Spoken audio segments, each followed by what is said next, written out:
everyone, welcome back to Mumta Newal tutorial. And guys, in this video we're going to start a new chapter, which is chapter number 1. The name of the chapter is Food, Where Does It Come From?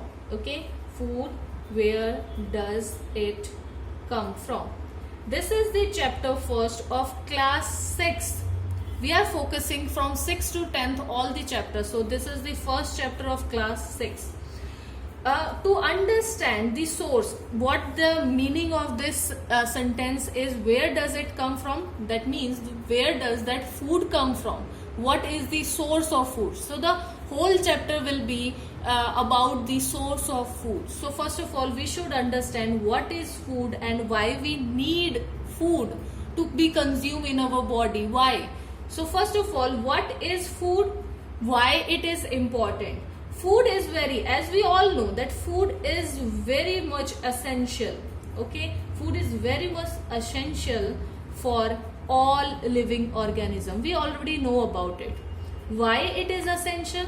Because to fulfill our all the needs of daily life, like we have a lot of activities we need to do. To do that activity, we require energy. And that energy is provided by the food. The food we eat, it get digested in our body and it provide us energy. Okay, so the energy, the food provide energy, that's why it is essential. What else? It provide us growth. The food contain proteins and protein provide us growth. Okay, the muscles build up. From where we get the muscles? The growth of the muscles can be taken place by the help of proteins, and that protein we can get from the food. And repairment, if we have any injury in our body, that injury should be repaired as soon as possible, and for that repairment we require food, so that it provide us some kind of a nutrient, minerals, vitamins, whatever required to repair that thing, that portion of our body. So to repair also we require food. Okay, what else we can say? That it protect from various disease.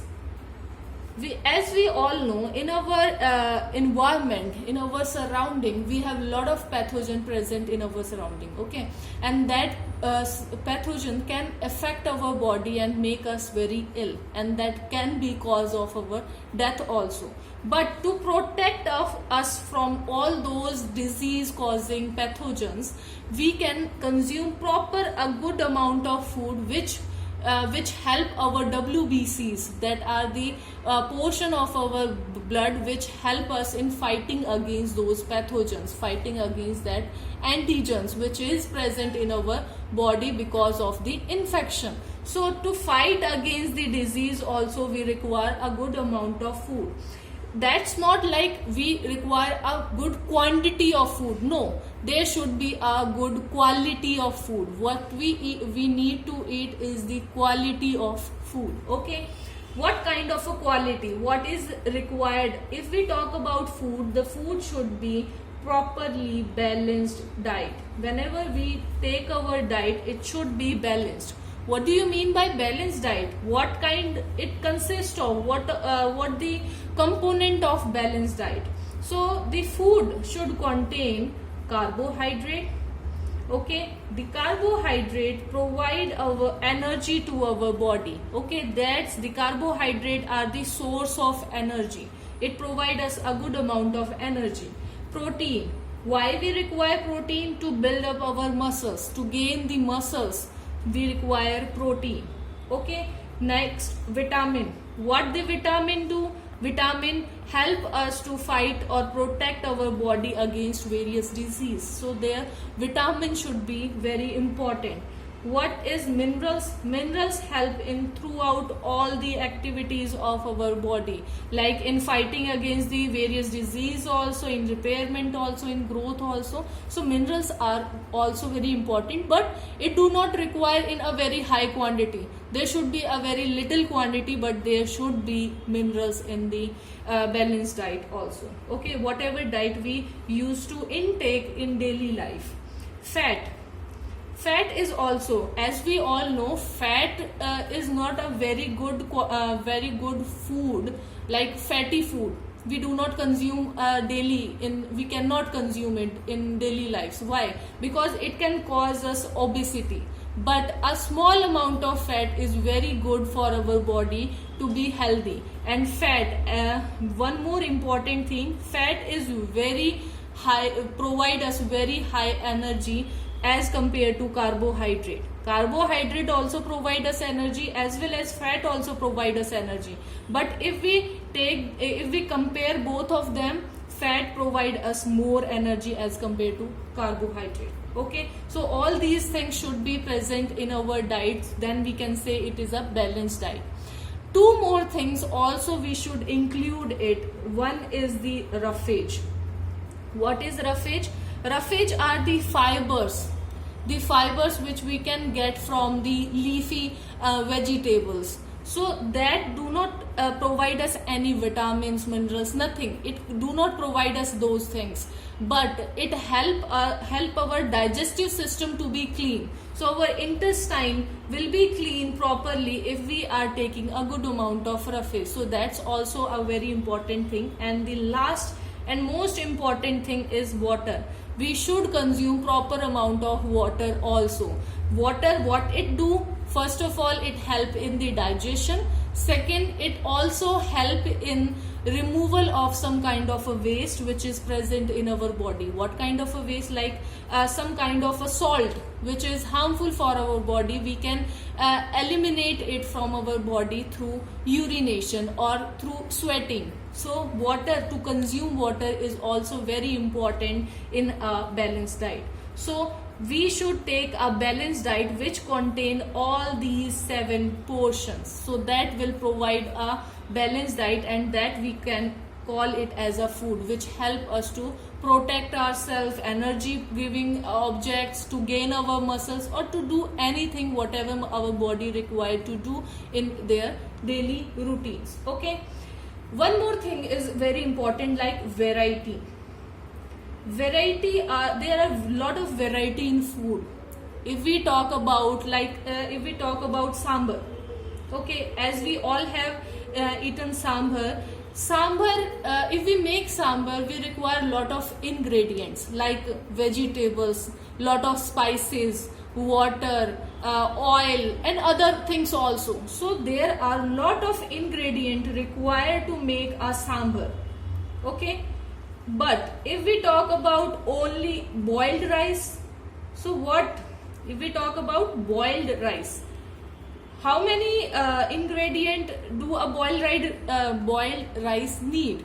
It need water plus rice. That's all, and we will get our dish, whatever we require. The dish name is boiled rice. We can eat that.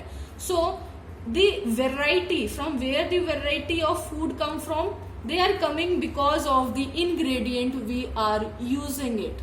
Okay, to make a thing or make a vegetable, we include lot of ingredient, and those ingredient will make it more variable, more varieties of that things. Okay, so we can say that our food is having lots of variety if we consider it on the basis of ingredients. Okay, now what are ingredients?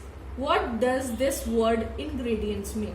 Ingredients mean the things or the substance from which the food is made. Okay, the food, what kind of food it is made, like sambar. If we talk about sambar, what kind of ingredients? Oil is the one ingredient, then spice is the second ingredient. Then in the spice also we have a lot of other things, like coriander is the other thing. If we taking the cucumber, any vegetables, any potato or other vegetables, whatever we are taking, whatever the substance we are using to make that food is the ingredients. Or we can say that the raw materials required. Okay, whatever the raw material required to prepare a food is called as its ingredient. Okay, Like in boiled rice, there are only two ingredients. One is rice and second is the water. Okay, I hope you understand all these concepts. Now, from where? What is the source of food? What is the source of food? The main or major source of foods are only two, which is one is the plant and other is the animal. These are the main source of food. Okay, mostly we used to take plant or animal foods only. What kind of a example? If we take example of plant, the source of food which come from the plants, like fruit. We used to consume fruit, which is a major source of coming fruit is the plant. So we consume fruits, nuts, vegetables, grains, etc. All those are the plant source.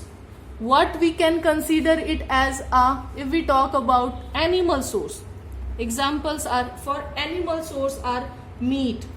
We eat the meat of that animal, eggs, okay, fish, milk, all other dairy products. All the dairy products come under the source which is animal source. Okay, this is a source of food which come from the animals. So mostly the major source which over all the world of the population used to eat are plant source as well as the animal source.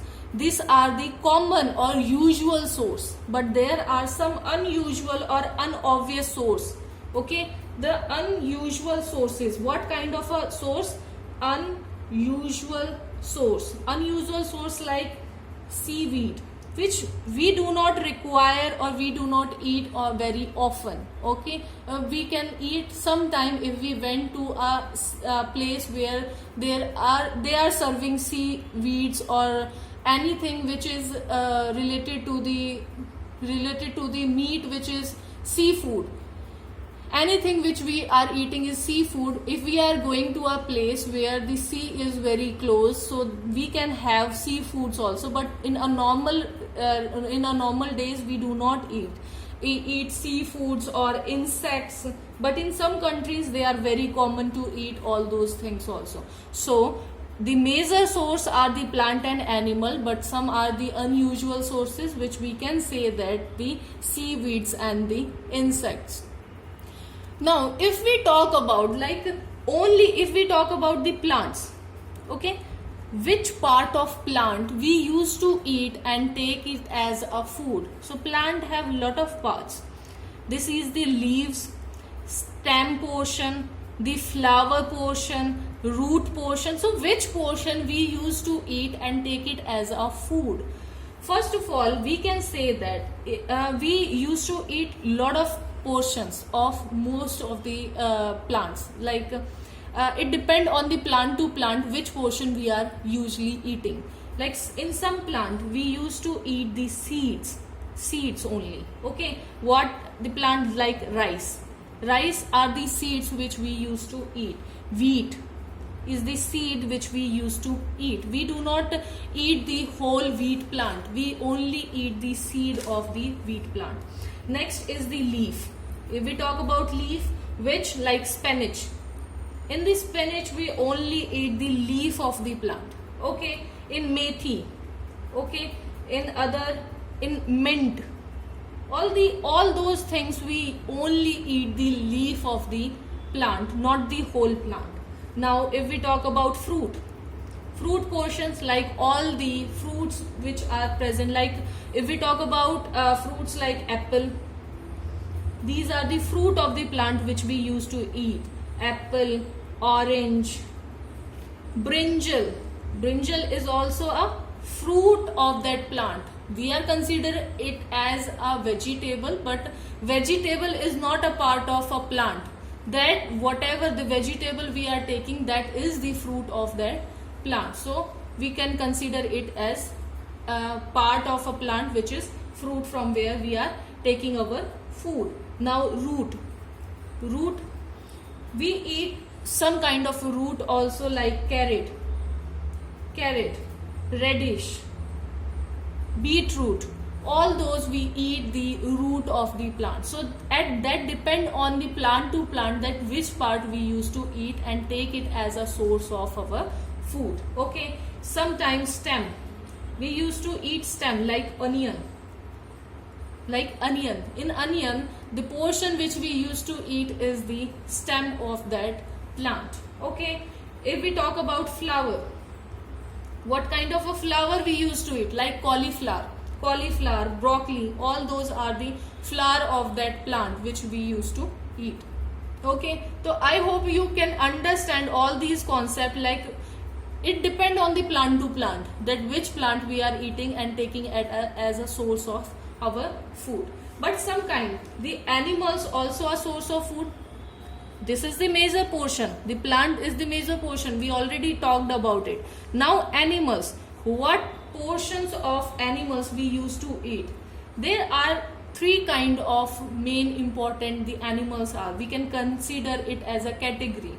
Like first is the herbivorous. Okay, it depend on the way of their eating habits. Okay, herbivorous are the animals which eats only and only plants. Okay, if we talk about the examples, that is deer is the herbivorous animal which only eat plants. Second is the carnivorous. What is carnivorous? Carnivorous are the animals which eats other animals, okay, like example are lion are the animals which eat other animals to fulfill its need of food. So we call them as a carnivorous. But still there are some animals which are omnivorous. What do you mean by omnivorous? Omnivorous means the animals which eat plant as well as animals. So both of them, they are herbivorous as well as carnivorous. They can eat everything. So those animals which eat everything, plant as well as animals, are known as omnivorous. For example, if we take about our example that human being, they are omnivorous. They can eat both plant as well as animals. One of other thing also which you should keep in mind, like one more category is there which is decomposers. Okay, what are they? The decomposers are the microorganism. Why we call it as micro? Because they are so small we cannot see it from our naked eyes. We require a microscope to watch it properly. So decomposers are the animals which compose or decompose the organic compound, dead and decay part of the animal and dead and decay parts of plant and animals. They decay that portion and take it as a food source. Okay, so who are the decomposers? They are which decompose, the animals which decompose the organic components. Okay, organic components of which thing? From where they are getting all these components? Organic components of dead plants and animals. Okay, these are the decomposed and they are microscopic. They are very small. We cannot see it through our naked eyes. Okay, before closing this chapter, you should understand three more concepts. One is the producers. Okay, the word is very common in this chapter, coming very frequently. What is producers? Producers are the things or the animals or plants, whatever can prepare their own food. We called it as a producers. And mostly the animals are not producers. They are consumers. They consume on other plant and animals. That's why we called it as consumer. Who are the producers? Producers are the living body which can make their own food. Okay, they can prepare their own food. That's why we called it as a producers. Okay, what are consumers? Consumers are the animals or the living body which depend on others for their food source. Like the consumers are depend on the producers, they consume the producers and fulfill their food need. Like herbivorous animals are the consumers which consume the plants. Okay, they depend on the plants to fulfill their need. As well as if we talk about carnivorous are the animals which depend on the other animals. Okay, they consume on other animals, they depend on other animals for their source. That's why we are calling as a producers, that's why we are calling it as a consumers. So these all concepts are in this chapter, and I hope you all have completed all those topics, and I don't think so there is any topic left behind. So thank you so much for watching this thank you so much for watching this video, guys, and if you like my video, please give a thumbs up, and thank you so much for watching this video.